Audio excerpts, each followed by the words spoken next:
Hello friends, स्वागत है आपका अपने यूट्यूब चैनल में एक नई वीडियो के साथ। तो हमारी जो सीरीज चल रही है वो सीडीपी हम इसमें देख रहे हैं। ठीक हो गया। यानी कि शिक्षण अभिवृत्ति और शिक्षण अभिरुचि से संबंधित जो 30 मार्क का जो रहने वाला है एलटी का पेपर, उसको हम कवर कर रहे हैं। तो देखिएगा, पिछली वीडियोज़ में हम लोगों ने 23 तक के क्वेश्चन इसमें सॉल्व कर चुके हैं। तो अगर आप लोगों ने वो वीडियो नहीं देखी तो उसको भी देख लीजिएगा। अगर आप लोग ये सीरीज को देख लेते हैं तो ये मान के चला आप लोग 25 प्लस आप लोगों के मार्क्स कहीं नहीं जाने वाले हैं। तो बने रहेगा चैनल के साथ। और चैनल पर नए हैं, अभी तक आप लोगों ने हमारे चैनल को सब्सक्राइब नहीं किया है तो चैनल को भी सब्सक्राइब जरूर कीजिएगा, ताकि इसी प्रकार की वीडियो आप लोगों तक आसानी से पहुँच सके। उसके लिए आप बेल आइकन को भी जरूर प्रेस कीजिएगा। तो बने रहेगा चैनल के साथ। और वीडियो अच्छी लगती है तो इसे ज़्यादा से ज़्यादा लोगों को भी शेयर ज़रूर कीजिएगा। और प्रत्येक रात आप लोगों को इसी के नीचे लिंक दिया हुआ है हमारे टेलीग्राम चैनल का, तो वहाँ पे आप लोगों को क्विज भी देखने को मिल जाएगी, तो आप क्विज भी अटेंड कर सकते हैं। तो देखते हैं आज का जो पहला प्रश्न होने वाला है। इसमें कहा गया है कि निम्न में से कौन सा कथन सत्य नहीं है, यानी कि असत्य कथन ढूंढना है। तो इसमें पहला जो ऑप्शन है उसमें पूछा गया है कि शिक्षण एक कला है। ठीक है, लेकिन हमें असत्य देखना है। शिक्षकों को प्रशिक्षित किया जा सकता है, ये भी सही है। और शिक्षक जन्मजात होता है, तो ये गलत है। शिक्षक कभी भी जन्मजात नहीं होता है। ठीक हो गया। यहाँ पर ही आने के बाद उसमें प्रशिक्षण के माध्यम से, उसमें उसके कौशल के माध्यम से वह क्या बन सकता है, शिक्षक बन सकता है। लेकिन ये क्या हो जाएगा, गलत हो जाएगा। तो ऑप्शन गो हो जाएगा इसका क्या सही उत्तर। उसके बाद अगला प्रश्न है, सरकारी स्कूलों की शिक्षा के स्तर को पब्लिक स्कूलों के बराबर लाने का तरीका यही है। इनकी कौन सा ऐसा तरीका है जो सरकारी स्कूल, जो गवर्नमेंट स्कूल हैं, उनको जो प्राइवेट स्कूल है उनके समकक्ष लाया जा सकता है। तो इसके लिए देखते हैं हम जो सही ऑप्शन कौन सा है इसमें। तो पहला इसमें कहा गया है कि सरकारी स्कूलों के अध्यापकों का वेतन घटा दिया जाए। तो ये तो वेतन का तो इसमें किसी प्रकार का कोई प्रारूप नहीं रहेगा। दूसरा इसमें कहा गया है कि सरकारी स्कूलों में निगरानी के स्तर को बढ़ाया जाए। ठीक हो गया। तो निगरानी का स्तर इसमें बढ़ाया जाए, ये तो सही लग रहा है। उसके बाद अगला देख लेते हैं, सरकारी स्कूलों में सतत मूल्यांकन प्रणाली ईमानदारी से लागू की जाए। तो ये दो इसमें क्या है, सही है। कौन कौन से, यानी कि जो सरकारी जो स्कूल हैं वहाँ पर उनकी जो निगरानी है वो की जाए। ठीक हो गया। और यहाँ ईमानदारी पूर्वक जो सरकारी स्कूल हैं उनके क्या किए जाए, उनकी निगरानी की जाए। तो ख और ग दोनों क्या है, सही है। तो ऑप्शन ख इसका क्या हो जाएगा, सही उत्तर हो जाएगा। उसके बाद अगला प्रश्न है, शिक्षा परम धन है क्योंकि, अब इसमें क्योंकि को ऑप्शन इसमें दिया है, इसे कोई चुरा नहीं सकता है। सही है, क्योंकि शिक्षा एक ऐसा धन है जिसे कोई चुरा नहीं सकता है। ठीक हो गया। और इसे जितना बांटा जाए उतना ये बढ़ते रहता है, क्योंकि ये ऐसा धन है शिक्षा। तो आप लोग ना तो इसको कोई चुरा सकता है, और ना ही आप जितना इसको आप किसी को बताएंगे उतना आपका जो नॉलेज है वो ज़्यादा स्ट्रांग होते रहता है। इनमें से इसे कोई छीन नहीं सकता है। इसे कोई आपसे जो एजुकेशन है, जो आपकी क्वालिफिकेशन है, उसको कोई आप लोगों से छीन नहीं सकता है। तो उपरोक्त में से सभी इसके क्या हैं, सही आंसर हैं। तो ऑप्शन घ इसका क्या हो जाएगा, सही आंसर हो जाएगा। उसके बाद अगला प्रश्न है, यदि आपको प्रधानाचार्य यदि आपके जो प्रधानाचार्य हैं वो आपको पसंद नहीं करते हैं, तो ऐसे में आप एक शिक्षक के नाते क्या करेंगे। तो इसमें पहला ऑप्शन रखा गया है, आप उन्हें खुश करने का यथासंभव प्रयास करेंगे। तो ये तो नहीं होगा, आप उनको खुश करने का यथासंभव प्रयास नहीं करेंगे। दूसरा, आप उनके नाराजगी का कारण जानना चाहेंगे। ये सही लग रहा है। अन्य को भी देख लेते हैं एक बार। आप उनकी चिंता किए बिना अपने जो काम है उसमें लगन और निष्ठा के साथ करते रहेंगे। अगला जो है इसमें, आप प्रबंधन के समिति के लोगों के साथ अपना संबंध मजबूत करेंगे। तो इसका जो सही आंसर हो जाएगा, अगर प्रधानाचार्य आपसे नाराज हो जाते हैं तो आप पहले क्या करेंगे, सबसे पहला जो आपका प्राथमिक जो आपका अ, इसमें रहेगा, तो सबसे पहले आपका जो दायित्व बनता है वो रहेगा क्या, आप उनकी जो नाराजगी का जो कारण है वो आप लोग जानने का कोशिश, इसमें जानने की कोशिश करेंगे। तो ऑप्शन ख इसका क्या हो जाएगा, सही उत्तर हो जाएगा। उसके बाद अगला प्रश्न है, अगले प्रश्न इसमें पूछा गया है, स्कूल के बाद आपने अपना जो खाली समय है में अध्यापक को क्या करना चाहिए, यानी कि आपने खाली समय में स्कूल के बाद, इनकी स्कूल की जब छुट्टी हो जाती है उसके बाद जो अध्यापक होता है उसको खाली समय में क्या करना चाहिए। पहला ऑप्शन इसमें दिया गया है, घर के काम में पत्नी का हाथ बताना चाहिए ये, लेकिन इतना सही आंसर ये नहीं रहेगा। दूसरा है, स्व अध्ययन के द्वारा जो अपना विकास करते रहना चाहिए, यानी कि अपना जो स्व अध्ययन है उसको करते रहना चाहिए, क्योंकि जो टीचर है उसका परम उद्देश्य ही रहता है कि शिक्षा प्रदान करना है। इनकी अब शिक्षा प्रदान करनी है तो उसको अपना भी हर एक चीज़ के साथ क्या रहना पड़ेगा, एक्टिव रहना पड़ेगा। तो उसको किस प्रकार से स्वाध्याय इसमें करना होगा। ट्यूशन तो आप कभी भी नहीं पढ़ाएंगे। दूसरा है, दोस्तों के साथ मौज मस्ती करेंगे, ये भी इतना उत्तम नहीं रहेगा। तो इसका जो सही आंसर है वो स्वाध्याय आपको करना क्या रहेगा, सही रहेगा। तो ऑप्शन ख इसका क्या हो जाएगा, सही आंसर हो जाएगा। उसके बाद अगला प्रश्न है, छात्रों में श्रम का महत्व भावना का क्या अर्थ है, यानी कि श्रम का महत्व भावना का क्या अर्थ है। इसका अर्थ है, शारीरिक श्रम करने से मान सम्मान नहीं करता है, यानी कि आप शारीरिक श्रम कोई करता है तो उसका मान सम्मान कभी भी नहीं करता है। ये क्या है, सही लग रहा है, सही है। दूसरा है, कोई भी काम छोटा या बड़ा नहीं होता है, सही है। सभी काम समान रूप से इज्जत वाले होते हैं, यानी कि काम कोई भी छोटा या बड़ा नहीं होता है। मतलब चोरी नहीं करनी चाहिए, डकैती नहीं करनी चाहिए, लेकिन अगर आप लोग परिश्रम कर रहे हैं, मेहनत कर रहे हैं, तो सभी क्या होते हैं, इज्जत पूर्वक के काम होते हैं। तो उपयुक्त में से सभी इसका क्या हो जाएगा, सही उत्तर हो जाएगा।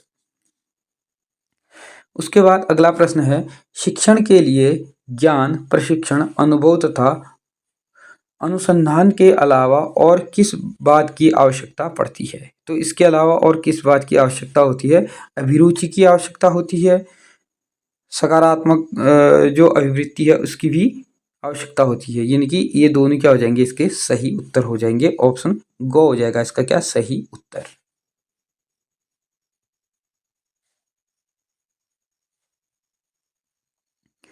उसके बाद प्रश्न नंबर 31 है, इसमें पूछा गया है, शिक्षण अभिरुचि का एक महत्वपूर्ण पहलू यह भी है। तो शिक्षण अभिरुचि का एक महत्वपूर्ण जो पहलू है वो क्या क्या है, शिक्षण को छात्र उन्मुख बनाने की क्षमता। दूसरा है, शिक्षण को रोजगार उन्मुख बनाने की क्षमता।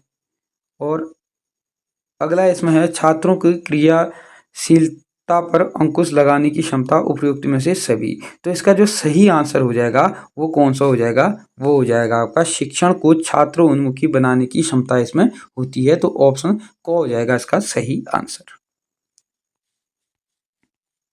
उसके बाद अगला प्रश्न है, यदि शिक्षक में न्याय और निष्पक्षता का गुण न हो तो इसका क्या परिणाम होगा। अगर न्याय और निष्पक्ष टीचर नहीं होता है तो उसका जो सबसे छात्रों पे क्या इफेक्ट इसका पड़ेगा। तो इसमें को ऑप्शन दिया गया है, इससे छात्रों का हित नहीं हो पाएगा। ये तो सही है कि उनका हित कभी भी नहीं हो पाएगा। दूसरा है, इससे शिक्षक के प्रति जो विश्वास है वो विश्वास शिक्षक जो है छात्रों के प्रति वो खो देगा, और उसका जो सम्मान है वह भी सम्मान उसको नहीं मिल पाएगा।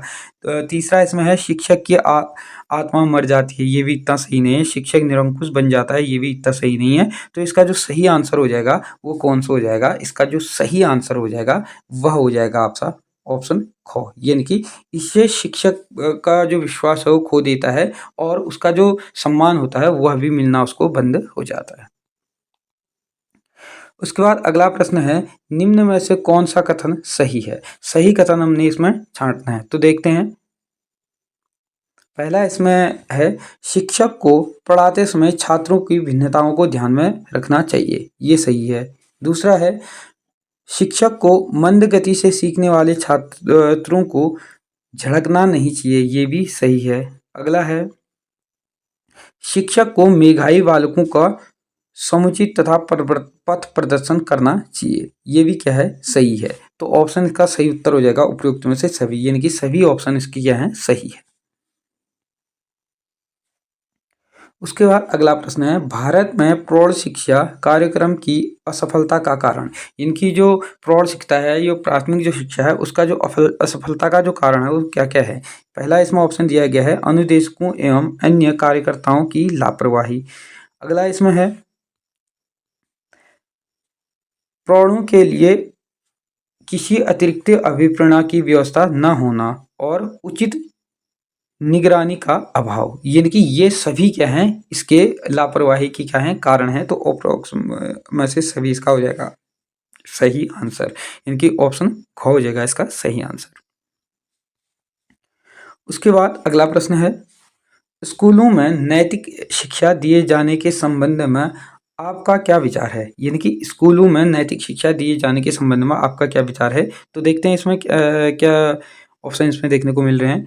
तो स्कूलों में नैतिक शिक्षा व्यवस्था दी जानी चाहिए, अवश्य दी जानी चाहिए। इसकी शिक्षा को इस शिक्षा को स्कूल में देने की आवश्यकता नहीं है, ये क्या है? गलत है। पहला इसका क्या हो जाएगा? सही उत्तर हो जाएगा। ठीक हो गया। अगला है, इसी प्रकार की शिक्षा का अध्यापक अपने व्यवहार में लाए और उक्त में कोई नहीं। तो इसका जो सही आंसर हो जाएगा वो कौन सा हो जाएगा? स्कूलों में नैतिक शिक्षा अवश्य देनी चाहिए। उसके बाद अगला प्रश्न है, यदि आपको अंतः सेवा प्रशिक्षण यानी कि अंतः सेवा प्रशिक्षण के लिए कहीं भेजा जाता है, यानी कि शिक्षक को प्रशिक्षण के लिए कहीं भेजा जाता है, तो उसको क्या करना चाहिए? शिक्षकों जो अन्य शिक्षक हैं उनके साथ अपना संपर्क बढ़ाएं। ठीक हो गया। यानी कि जो अन्य शिक्षक हैं उनके साथ घुले मिलें और नई नई शिक्षण विधियों को सीखें, अनुभवी अध्यापकों से अनुभव सीखें। ठीक हो गया। तो उपयुक्त में से सभी इसका क्या हो जाएगा? सही उत्तर हो जाएगा। उसके बाद अगला प्रश्न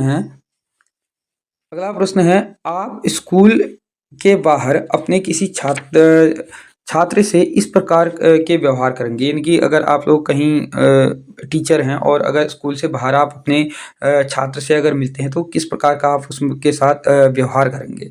तो मित्र की तरह रहेंगे या अजनबी की तरह रहेंगे या बहुत गंभीर होकर बात करेंगे या उससे बात करना पसंद नहीं करेंगे? तो इसका जो सही उत्तर हो जाएगा वो होगा कि बहुत गंभीरतापूर्वक आप उससे क्या करेंगे? वार्तालाप करेंगे।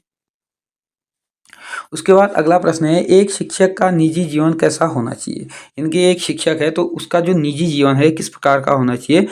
पद की गरिमा के अनुरूप होना चाहिए, स्कूल के मानक के अनुरूप होना चाहिए, चाहे जैसा भी हो अंतर नहीं पड़ेगा, अति गंभीर और दिखावापूर्ण होना चाहिए। तो दिखावा तो कभी भी नहीं होना चाहिए। तो उसका जो पद है, एक टीचर है, टीचर का एक पद है तो उसकी एक गरिमा होती है, तो उस गरिमा के अकॉर्डिंग होना चाहिए। तो ऑप्शन को हो जाएगा इसका क्या? सही उत्तर।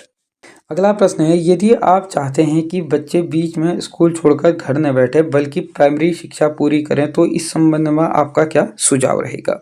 तो इस संबंध में जो एक शिक्षक के नाते आपका जो सुझाव रहेगा वह आपका इसमें किस प्रकार से रहेगा? पहला है, शिक्षा को बच्चों के व्यावहारिक जीवन के लिए उपयोगी बनाया जाए। दूसरा है, बच्चों का सतत मूल्यांकन किया जाए ताकि बच्चे वार्षिक परीक्षा में अनुत्तीर्ण न हों।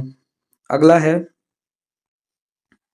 है, बच्चों को पढ़ने के लिए विशेष आर्थिक अभिप्रेरणा दी जाए। तो इसका जो सही उत्तर हो जाएगा वो कौन सा होगा? उपयुक्त में से सभी, यानी कि सभी क्या है इसके सही उत्तर है। उसके बाद अगला प्रश्न है, स्वतंत्र भारत में शिक्षा के माध्यम की समस्या यानी कि शिक्षा के माध्यम की समस्या हल न होने का प्रमुख कारण क्या है? यानी कि शिक्षा माध्यम का की जो समस्या यहाँ पर रही है उसका हल न होने का सबसे प्रमुख जो कारण है वो कौन सा है? वह है इसमें भारत का एक बहुभाषी देश होना। ठीक होगा। यानी कि जैसे कि आप लोग देख ही रहे हैं, नई शिक्षा नीति 2020 के तहत अब क्या हो रहा है, जो प्राइमरी एजुकेशन जो रहेगी वह मदर टंग यानी कि मातृभाषा पर दी जाएगी। तो जहाँ की जिस प्रकार भारत क्या है एक बहुभाषी राष्ट्र है, तो यहाँ पर प्रत्येक जहाँ भी जिस प्रकार की भाषा है उस भाषा के अकॉर्डिंग ही क्या देनी चाहिए? शिक्षा देनी चाहिए। उसके बाद अगला प्रश्न है, शिक्षा का माध्यम ऐसी भाषा को बनाना चाहिए, यानी कि शिक्षा का जो माध्यम हो कैसी भाषा को बनाना जाए जिन पर जनसाधारण का आधिपत्य हो। तो ऑप्शन कोई इसका सही उत्तर हो जाएगा, जिस पे जो मातृभाषा, जैसे कि पिछले वाले प्रश्न में देखा हमने कि मातृभाषा को ही शिक्षा का क्या बनाना चाहिए? भाषा बनाना चाहिए। उसके बाद अगला प्रश्न है, क्या आप समझते हैं कि छात्र शिक्षक विरोधी होते हैं? इनकी ऐसा समझते हैं कि छात्र शिक्षक विरोधी होते हैं? देखते हैं हम। हाँ, क्योंकि शिक्षक उन्हें अनुशासन में रखने का प्रयत्न करते हैं। ये तो आप लोगों का ऑप्शन नहीं हो पाएगा। दूसरा है, नहीं, उनका विरोध मात्र उस व्यवस्था से होता है जो उनकी आवश्यकता की उपेक्षा करता है। तो ऑप्शन ख हो जाएगा इसका सही उत्तर। अगला भी देख लेते हैं। हाँ, क्योंकि वह हाँ तो होगा ही नहीं। दूसरा है नहीं, तो इसका सही उत्तर वही हो जाएगा, कौन सा? ख। उसके बाद अगला प्रश्न है, शिक्षण की समस्याओं को हल करने का दायित्व किसका है? तो शिक्षण की जो समस्या है उसको हल करने का दायित्व भी एक शिक्षक का ही होता है। ठीक हो गया? तो क्योंकि शिक्षण कौन कर रहा है? शिक्षक कर रहा है। तो ऑप्शन हो जाएगा इसका घ सही उत्तर। ठीक हो गया? इनकी शिक्षक ही शिक्षण के जो दायित्व हैं उनका हल करेगा। अगला प्रश्न है, आपके विचार में शिक्षा तभी सार्थक होगी जब वो पाठ्यक्रम केंद्रित होगी या छात्र केंद्रित होगी। तो आप लोगों को मैंने जैसे कि पिछली वाली वीडियोस में भी बताया है कि जो शिक्षा है, शिक्षा कैसी होनी चाहिए, बीच में सेंटर में कौन सा होना चाहिए? अधिगमकर्ता यानी कि छात्र होना चाहिए। तो केंद्र में कौन होना चाहिए? छात्र होना चाहिए। तो छात्र केंद्रित होगी शिक्षा। तो ऑप्शन हो जाएगा ख इसका सही उत्तर। उसके बाद अगला प्रश्न है, आपके विचार में शिक्षण क्या है? तो शिक्षण एक क्या होता है? कौशल होती है। एक कला न होकर के क्या होती है? कौशल होती है। तो ऑप्शन ख हो जाएगा इसका सही उत्तर। उसके बाद अगला प्रश्न है, आपके विचार में प्राइमरी शिक्षा निःशुल्क करने से क्या होगा? यानी कि प्राइमरी शिक्षा अगर निःशुल्क की जाती है तो इससे क्या इफेक्ट पड़ेगा? अध्यापक इसे गंभीरता से नहीं लेगा। ये तो गलत है क्योंकि प्राइमरी शिक्षा जो है वो निःशुल्क ही दी जा सकती है। साक्षरता बढ़ेगी, स्कूल में शिक्षा का स्तर गिरेगा उपयुक्त में से सभी। तो इससे क्या होगा? जो साक्षरता दर है वो उसमें वृद्धि होगी। तो ऑप्शन ख हो जाएगा इसका सही उत्तर। उसके बाद अगला प्रश्न है, यदि शिक्षक यह कहे कि मैं जो कुछ करता हूँ उस पर ध्यान न दें अपितु मैं जो कहता हूँ उस पर ध्यान दें। तो क्या होगा? अगर शिक्षक जो भी हरकतें करता है, जो बच्चे होते हैं, बच्चे छोटे-छोटे हैं तो उनकी हरकतों को ही क्या करते हैं? वो ग्रहण कर लेते हैं।